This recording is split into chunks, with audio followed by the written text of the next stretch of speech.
Students, आइए आज के क्लास में हम बात करने वाले हैं आवर्ती गुणों के बारे में। ठीक है, देखिए आवर्ती गुण है क्या, तो आप सभी जानते हो कि हमारी जो आधुनिक आवर्त सारणी है वो क्या है, उनमें जो तत्व हैं वो परमाणु ठीक है, परमाणु क्रमांक के बढ़ते क्रम में रखा गया है या उनको परमाणु क्रमांक के आरोही क्रम में व्यवस्थित किया गया। ठीक है, तो चाहे हम आवर्त की बात करें या है ना क्षैतिज पंक्ति की बात करें, तो क्षैतिज पंक्ति या आवर्त में जब हम लोग लेफ्ट से राइट चलते हैं तो क्या होता है, वहां पर परमाणु क्रमांक में क्रमिक वृद्धि होने के कारण तत्वों के गुणधर्म में परिवर्तन आते रहता है। ठीक है, या फिर हम किसी ऊर्ध्वाधर स्तंभ या वर्ग या समूह में हम बात करें तो जब किसी समूह में ऊपर से नीचे की ओर आते हैं तो भी क्या होता है, कोषों की संख्या में वृद्धि होने के कारण ठीक है तत्वों के गुणधर्म परिवर्तित होने लगते हैं। ठीक है, तो इन्हीं गुणधर्म को हम लोग क्या बोलते हैं, आवर्ती गुण बोलते हैं। ठीक है, तो चलिए देखते हैं कौन कौन से आवर्ती गुण हैं जो वर्ग या आवर्त में आने या जाने पर परिवर्तित होते हैं। देखिए पहला है संयोजकता, दूसरा आएगा परमाणु आकार, तीसरा आएगा धात्विक और अधात्विक लक्षण, चौथा आयनन ऊर्जा, पांचवा है इलेक्ट्रॉन बंधुता और छठवा है विद्युत ऋणात्मकता। ठीक है, तो ये 6 आवर्ती गुण है जिनका हम यहाँ पर बारी बारी से अध्ययन करेंगे और देखेंगे कि ये आवर्ती गुण है क्या और कैसे बाएं से दाएं जाने पर या ऊपर से नीचे आने पर इनके मानों में परिवर्तन आता है। ठीक है, तो चलिए स्टार्ट करते हैं। पहला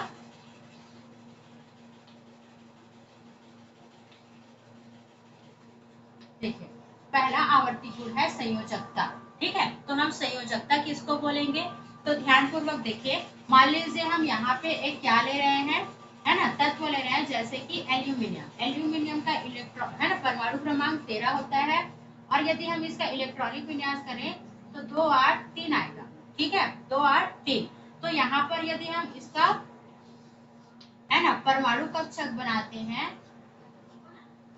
तो ये देखिए, ये जो है प्रथम कोष है और यहाँ इलेक्ट्रॉनों की संख्या 2 है। ठीक है, और ये द्वितीय कोष है, यहाँ इलेक्ट्रॉनों की संख्या 8 है ना, और ये तृतीय कोष है, अंतिम कोष है या बाह्य कोष है। ठीक है, जहाँ इलेक्ट्रॉनों की संख्या 3 है, मतलब इसी कोष को हम लोग क्या बोलेंगे, बाह्य कोष, है ना, या फिर आप लोग और जानते हो और क्या बोला जाता है, संयोजी कोष। ठीक है, तो संयोजकता किसको बोलेंगे, तो किसी भी परमाणु के संयोजी कोष में, ठीक है, संयोजी कोष में उपस्थित इलेक्ट्रॉनों की कुल संख्या को, ठीक है, उस तत्व की संयोजकता बोलते हैं। जैसे एल्यूमिनियम के संयोजी कोष में 3 इलेक्ट्रॉन हैं, तो एल्यूमिनियम की संयोजकता कितनी हो गई, ठीक है, एल्यूमिनियम की संयोजकता कितनी हो गई, +3 या फिर 3 बोल दें। समझ में आया। अब देखिए संयोजकता को इस प्रकार से भी बोल सकते हो, जैसे मान लीजिए यहाँ पे कोई अगला तत्व है जैसे कि 15, फास्फोरस की बात करें तो ये आ जाएगा 2, ये आ जाएगा 8 और ये आ जाएगा आपका 5, है ना, 2 8 5। अब यहाँ पे होता क्या है कि ये जो फास्फोरस है ना, अब देखो 5 इलेक्ट्रॉन तो त्यागेगा नहीं, है ना, क्योंकि यदि वो 3 इलेक्ट्रॉन को ग्रहण कर ले तो उसका अष्टक पूरा हो जाएगा, है ना, मतलब ये अष्टक विन्यास प्राप्त करने के लिए 5 इलेक्ट्रॉनों को त्यागने के बजाय 3 इलेक्ट्रॉनों को ग्रहण कर लेता है ना, तो 3 इलेक्ट्रॉन ग्रहण कर रहा है, मतलब यहाँ पे फास्फोरस की संयोजकता कितनी हो गई, -3, क्योंकि 3 इलेक्ट्रॉन को ये ग्रहण कर रहा है। ठीक है, आई बात समझ में। तो बोलते हैं, देखिए संयोजकता को आप 2 तरीके से परिभाषित कर सकते हो कि किसी, है ना, तत्व के, है ना, बाह्य कोष या संयोजी कोष में जितने इलेक्ट्रॉन उपस्थित होते हैं उसे उस तत्व की संयोजकता कहते हैं, या कोई तत्व अपना अष्टक पूरा करने के लिए, ठीक है, जितने इलेक्ट्रॉनों को लेता है या त्यागता है, ठीक है, या जितने इलेक्ट्रॉनों को प्रदान करता है अथवा त्यागता है उसे, है ना, उनकी कुल संख्या को उस तत्व की संयोजकता कहते हैं। एक बार और क्लियर कर देती हूँ, कोई तत्व अपना अष्टक पूरा करने के लिए, है ना, जितने इलेक्ट्रॉनों को ग्रहण या त्याग करता है उसे उस तत्व की संयोजकता कहते हैं। समझ में आ गया आपको, मैं 2 परिभाषा एग्जांपल के साथ बता दी हूँ। ठीक है, तो ये है संयोजकता। अब हमको देखना है कि बाएं से दाएं जाने पर संयोजकता बढ़ती है कि घटती है और ऊपर से नीचे आने पर संयोजकता बढ़ती है कि घटती है। समझ में आया, तो चलिए स्टार्ट करते हैं। तो इसको मैं क्लियर कर देती हूँ। क्लियर होने के बाद यहाँ यहाँ पे आपको एक समूह 1 या समूह 2 का एग्जाम्पल लेकर बताया जाए, है ना। तो उसको बोलते हैं आवर्तिता। ठीक है, आवर्तिता मतलब आवर्त में बाएं से दाएं जाना या वर्ग में ऊपर से नीचे आना, है ना। तो आवर्तिता में हम पहला पढ़ेंगे आवर्त में। देखिए आवर्त में, तो आवर्त कहने का मतलब जैसे मैं द्वितीय आवर्त लूं, आवर्त में हम कौन सा आवर्त ले रहे हैं, द्वितीय आवर्त ले रहे हैं। ठीक है, तो द्वितीय आवर्त में कौन कौन से तत्व आते हैं, लिथियम आता है, लिथियम के बाद सोडियम, है ना, लिथियम के बाद आएगा 3 और 4 बेरिलियम, उसके बाद आता है 5 बोरान, उसके बाद आता है 6 कार्बन, 7 नाइट्रोजन, 8 ऑक्सीजन, है ना, 9 फ्लोरीन और 10 नियॉन।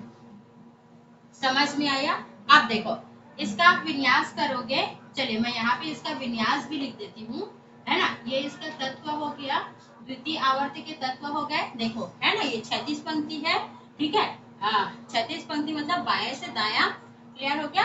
अब देखिए इसका विन्यास क्या होता है, तो 2 और 1 होता है, इसका विन्यास 2 और 2 होता है, इसका विन्यास 2 और 3 होता है, इनका विन्यास देखें तो 2 और 4 होता है, इनका विन्यास देखें तो 2 और 5 होगा, इनका 2 और 6 होगा, 2 7 2 8।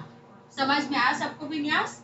अब देखिए यदि हम इनकी संयोजकता की बात करें, है ना, तो इनकी संयोजकता क्या हो जाएगी, 1, है ना, क्योंकि एक इलेक्ट्रॉन त्याग देगा, 2 3 4 5 6 7 सॉरी 4, उसके बाद ये अष्टक पूरा करने के लिए 3 ग्रहण करेगा, ये 2 ग्रहण करेगा और ये 1 ग्रहण करेगा, और ये इनकी अष्टक पूर्ण है तो वो 0 ग्रहण करेगा। देखिए तो समझ में आया सबको। ठीक है, तो यहाँ से हम लोग बोलेंगे, है ना, किसी भी आवर्त सारणी में देखिए।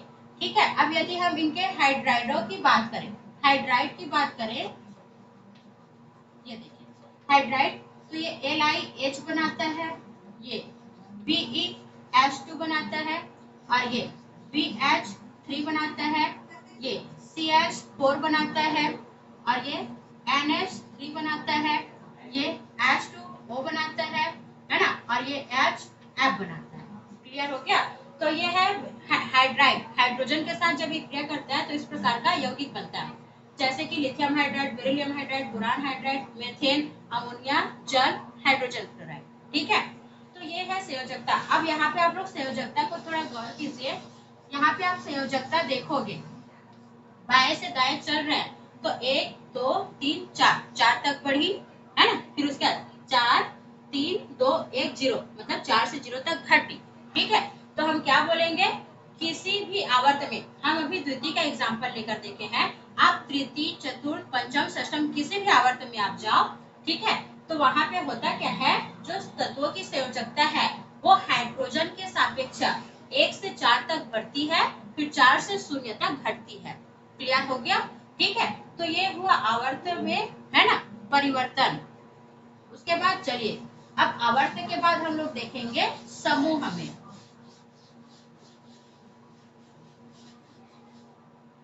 चलिए उसके बाद आवर्त के बाद आएगा समूह में, तो हम कौन से समूह देखें, है ना। चलिए दूसरा आ जाएगा समूह में, तो हम यहाँ पे समूह 1 की बात करते हैं।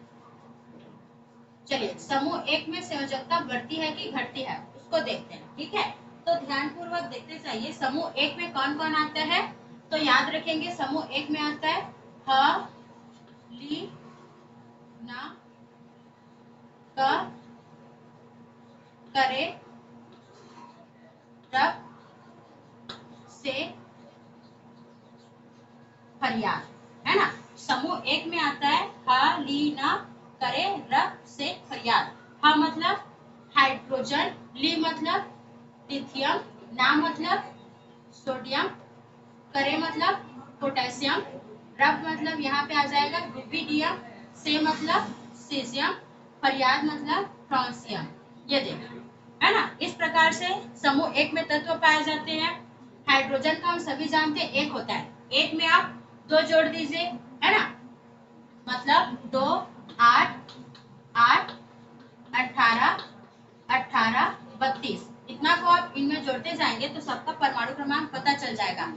आपको रटने की आवश्यकता नहीं पड़ेगी, है ना। तो 1 कर दो 3, 3 और 8 11, 11 और 8 19, 19 और 18 37, 37 और 18 55, 55 और 32 87। ये तो ये होता है इनका परमाणु क्रमांक। अब देखो यदि आप लोग इनका इलेक्ट्रॉनिक विन्यास करोगे तो 1 आएगा, इसका 2 और 1 आएगा, इसका करेंगे 2 8 1 आएगा, है ना। इसका करोगे 2 8 8 1 आएगा, इसका करते जाएंगे 2 8 10 हो गया, ठीक है। 10 8 18, ठीक है। 18 और 18 1 36 हो गया, 36 और 1 37। इसके बाद 2 8, है ना, 8 18 18 1। उसके बाद इसमें जाएंगे 2 8 8 18 18 32 और 1। तो आप देख सकते हो सभी के संयोजी कोष में कितने इलेक्ट्रॉन है। सभी के संयोजी कोष में एक एक इलेक्ट्रॉन है ना। तो सभी के संयोजी कोष में एक इलेक्ट्रॉन होने के कारण सभी की संयोजकता क्या हो गई, ठीक है। सभी की संयोजकता क्या हो जाएगी +1, है ना। तो आप देख सकते हो कि हम आवर्त सारणी के, है ना, किसी भी समूह में क्या करते हैं, जब ऊपर से नीचे आते हैं, है ना। समूह में हमेशा ऊपर से नीचे आया जाता है। तो समूह में जब हम ऊपर से नीचे आते हैं तो संयोजकता देखो क्या बढ़ी है, नहीं, क्या घटी है, नहीं, वही का वही है ना। तो जब समूह में, है ना, ऊपर से नीचे आते हैं तो तत्वों की संयोजकता में ना तो वृद्धि होती है और ना तो कमी होती है ना। मतलब क्या होती है, तत्वों की संयोजकता में कोई परिवर्तन नहीं होता, है ना। ऐसा स्पेशली समूह 1 और 2 में देखने को मिलता है, ठीक है। तो आप समूह 2 का निकाल कर देखिए, आपको खुद पता चल जाएगा। तो यहाँ तक समझ में आया। चलिए, तो इस प्रकार हमारा जो संयोजकता का गुण है वो कंप्लीट होता है।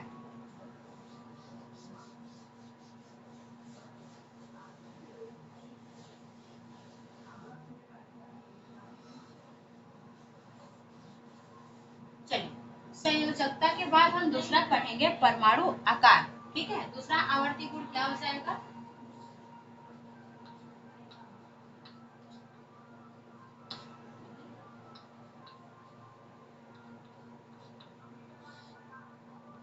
संयोजकता के बाद दूसरा आवर्ती गुण है परमाणु आकार। और परमाणु आकार किसको बोलेंगे, तो देखिए परमाणु आकार मतलब परमाणुओं के साइज से रिलेटेड, है ना। तो परमाणु का आकार हम कैसे कैलकुलेट करते हैं, तो देखिए परमाणु का आकार को हम परमाणु त्रिज्या से कैलकुलेट करते हैं, ठीक है। परमाणु आकार की, है ना, जो है परमाणु का आकार कितना है ये कैसे निर्धारित किया जाता है, परमाणु त्रिज्या से। जैसे देखिए परमाणु त्रिज्या किसको बोलते हैं, जैसे मान लीजिए आप लोग मैथ्स पढ़ रहे हैं, मैथ्स में ये क्या है, वृत्त है ना, और ये वृत्त का केंद्र है। क्लियर हो गया, है ना। और वृत्त के केंद्र केंद्र है और ये क्या है, परिधि है, ठीक है। अब वृत्त के केंद्र से परिधि तक की दूरी को आप लोग क्या बोलते हो, त्रिज्या, आर कहते हैं, ठीक। अब मान लीजिए अब ये आप, है ना, आपका परमाणु है, ये परमाणु का नाभिक हो गया, ठीक है। ये परमाणु का नाभिक हो गया और ये क्या हो गया, बाह्य कोश, ठीक है। ये परमाणु का नाभिक और ये बाह्य कोश है, यह संयोजी कोश है। तो हम परमाणु त्रिज्या किसको बोलेंगे, तो किसी परमाणु के नाभिक और बाह्य कोश के बीच की दूरी, देखो नाभिक और बाह्य कोश के ये जो बीच की दूरी है उसको उस परमाणु का परमाणु त्रिज्या बोलते हैं, ठीक है। समझ में आया, किसी परमाणु के नाभिक और बाह्य कोश के बीच की दूरी को परमाणु त्रिज्या कहा जाता है, ठीक है। अब देखो जिस परमाणु की परमाणु त्रिज्या अधिक है उसका परमाणु आकार भी बड़ा होगा और परमाणु त्रिज्या कम है तो उसका परमाणु आकार भी छोटा होगा, ठीक है। तो चलिए देखते हैं, है ना। अब इसकी आवर्तीता देखेंगे कि, है ना, आवर्तीता में देखना है हमको कि आवर्त में बाएं से दाएं जाने पर और ऊपर से नीचे आने पर परमाणु आकार में या परमाणु त्रिज्या में क्या परिवर्तन आता है, ठीक है। तो चलिए देखते हैं। तो पहला हम देखेंगे समूह में, चलिए समूह में देखते हैं कि समूह में, है ना, ऊपर से नीचे आने पे परमाणु आकार बढ़ता है कि घटता है। देखिए ये आप लोग का समूह 1 का मैं यहाँ पे एग्जांपल ली हूँ, है ना। आप चाहें तो समूह 2 और समूह 3 का भी ले सकते हैं, मतलब समूह 13 का भी ले सकते हैं, ठीक है।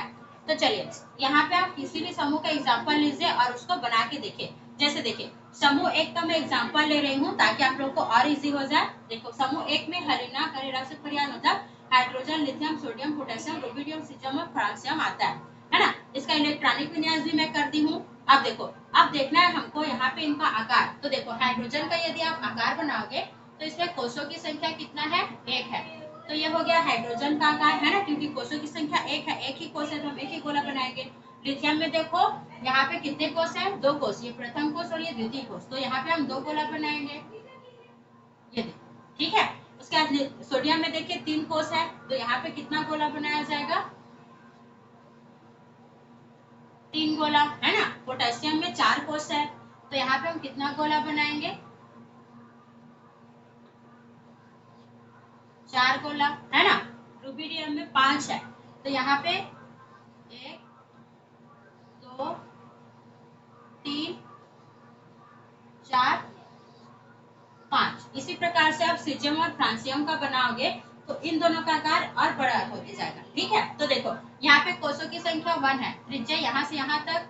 अब देखो 2 कोष है तो त्रिज्या थोड़ी बढ़ गई, है ना। अब देखो 3 कोष है तो त्रिज्या और बढ़ गई, यहाँ से देखो 4, है ना, लास्ट वाले कोष तक जाएंगे तो त्रिज्या और बढ़ गई, यहाँ पे देखो त्रिज्या और बढ़ गई, है ना। तो देखो किसी भी समूह में जब ऊपर से नीचे जाते हैं तो कोषों की संख्या में बढ़ती जा, है ना, वृद्धि होती जा रही है। इसमें 1 कोष है, इसमें 2 कोष, 3 कोष, 4 कोष, 5 कोष, 6 कोष, 7 कोष, ठीक है। तो जब हम आवर्त सारणी के किसी भी समूह में ऊपर से नीचे जाते हैं तो कोषों की संख्या में लगातार वृद्धि होती है। कोषों की संख्या में वृद्धि होने से, है ना, नाभिक और बाह्य कोष की दूरी बढ़ जाती है ना, मतलब नाभिक और बाह्य कोष के बीच की दूरी बढ़ जाती, जिससे परमाणु त्रिज्या का मान भी अधिक हो जाता है, और परमाणु त्रिज्या का मान बढ़ने से परमाणु के आकार में वृद्धि होती है। तो सीधा सीधा हम बोल सकते हैं कि किसी भी समूह में, है ना, आवर्त सारणी किसी भी समूह में ऊपर से नीचे जाने पर परमाणु त्रिज्या में वृद्धि होने के कारण परमाणु का आकार भी बढ़ जाता है। समझ में आया, ठीक है। चलो, तो ये था परमाणु आकार की आवर्तिता, है ना। अब दूसरा देखेंगे आवर्त में। आवर्त में बाएं से दाएं जाने पे परमाणु आकार बढ़ता है कि घटता है, ठीक है। देखिए आवर्त में बाएं से दाएं जाने पर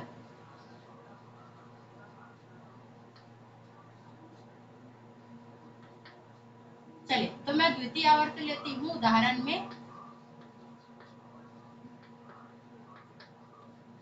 देखिए द्वितीय आवर्त में मैं यहाँ पे तत्व लूंगी, है ना, और उनका क्या लेते हैं, यहाँ पर हम परमाणु क्रमांक लेते हैं, ठीक है। देखिए तत्व में आएगा lithium, beryllium, boron, carbon, nitrogen, oxygen, fluorine, neon, ये तत्व होते हैं, ठीक है। आप देखिए यहाँ पे इनका परमाणु क्रमांक 3 4 5 6 7 8 9 और 10 होता है, ठीक है। अब देखो इसमें इलेक्ट्रॉनों और प्रोटॉनों की संख्या कितना है, 3 है ना, मतलब इसे 3 इलेक्ट्रॉन 3 प्रोटॉन है, 4 इलेक्ट्रॉन 4 प्रोटॉन है, 5 इलेक्ट्रॉन 5 प्रोटॉन है, 6 इलेक्ट्रॉन 6 प्रोटॉन है, 7 इलेक्ट्रॉन 7 प्रोटॉन है, 8 इलेक्ट्रॉन 8 प्रोटॉन है, 9 इलेक्ट्रॉन 9 प्रोटॉन है, 10 इलेक्ट्रॉन 10 प्रोटॉन है, ठीक है। और आप सभी जानते हो कि इलेक्ट्रॉन मतलब ऋण आवेश, प्रोटॉन मतलब धन आवेश, है ना। तो ऋण और धन के बीच कौन सा बल पाया जाता है, आकर्षण बल, ठीक है। अब मान लीजिए देखो ये 2 चाक है, इतनी दूरी पर है। अब यदि इनमें, है ना, इतनी दूरी पर है, अब इनमें आकर्षण बढ़ा, है ना, तो आकर्षण बढ़ने के कारण ये एक दूसरे के नजदीक आ जाएंगे। तो अब बताओ दोनों के बीच की दूरी बढ़ गई कि घट गई, घट गई, है ना। और आकर्षण हो तो इतनी दूरी पे आ गए, है ना, दूरी और घट गई, ठीक है। तो दूरी घटने के कारण मतलब दोनों के बीच की दूरी घट रही है, तो त्रिज्या का मान क्या होगा। जैसे उदाहरण में मैं लेती हूँ लिथियम, है ना, लिथियम में यहाँ पर क्या हो जाएंगे, 2 इलेक्ट्रॉन और यहाँ पर 1 इलेक्ट्रॉन, और ये नाभिक, तो होता क्या है, ये जो इलेक्ट्रॉन है वो नाभिक की ओर क्या होता है, आकर्षित होते जाता है, ठीक है, आकर्षित होते जाता है। तो इसलिए यहाँ पे देखो इसमें 3 है, इसमें इलेक्ट्रॉन और प्रोटॉनों की संख्या बढ़ेगी, वो नाभिक की ओर क्या होगा, और आकर्षित होते जाएगा, ये देखो, है ना। तो ये दोनों नाभिक की ओर आकर्षित होते हैं, और जब नाभिक की ओर आकर्षित होते हैं तो परमाणुओं का आकार क्या होता है, सिकुड़ने लगता है, सिकुड़ने लगता है मतलब छोटा होने लगता है ना। मतलब नाभिक और बाह्य कोश की दूरी क्या हो जाती है, घट जाती है, इलेक्ट्रॉन और प्रोटॉन की संख्या जब बढ़ती है, ठीक है। तो यहाँ पे आप देख रहे हो क्रमशः इलेक्ट्रॉन और प्रोटॉन की संख्या बढ़ रही है, यहाँ पे 3 है, यहाँ पे 4 5 6 7, है ना। तो इस प्रकार से किसी भी आवर्त में जब हम लोग क्या करते हैं, बाएं से दाएं जाते हैं, तो परमाणु क्रमांक में लगातार वृद्धि होने के कारण, ठीक है, परमाणु क्रमांक में लगातार वृद्धि होने के कारण इलेक्ट्रॉनों और प्रोटॉनों की संख्या में वृद्धि होती है ना। इलेक्ट्रॉन और प्रोटॉन के मध्य आकर्षण में वृद्धि होने के कारण परमाणु का आकार सिकुड़ने लगता है, जिससे परमाणु त्रिज्या का मान कम हो जाता है। और जब परमाणु त्रिज्या का मान कम होता है तो परमाणु आकार भी घट जाता है। तो हम बोल सकते हैं कि आवर्त सारणी किसी भी आवर्त में बाएं से दाएं जाने पर परमाणु क्रमांक में वृद्धि के साथ साथ परमाणुओं के आकार में कमी होती है। ठीक है, तो समझ में आया? तो पढ़िए इसको अच्छे से। उसके बाद इसका हम जो नेक्स्ट आवर्ती गुण है उसे नेक्स्ट वीडियो में जो है देखते हैं। ठीक है।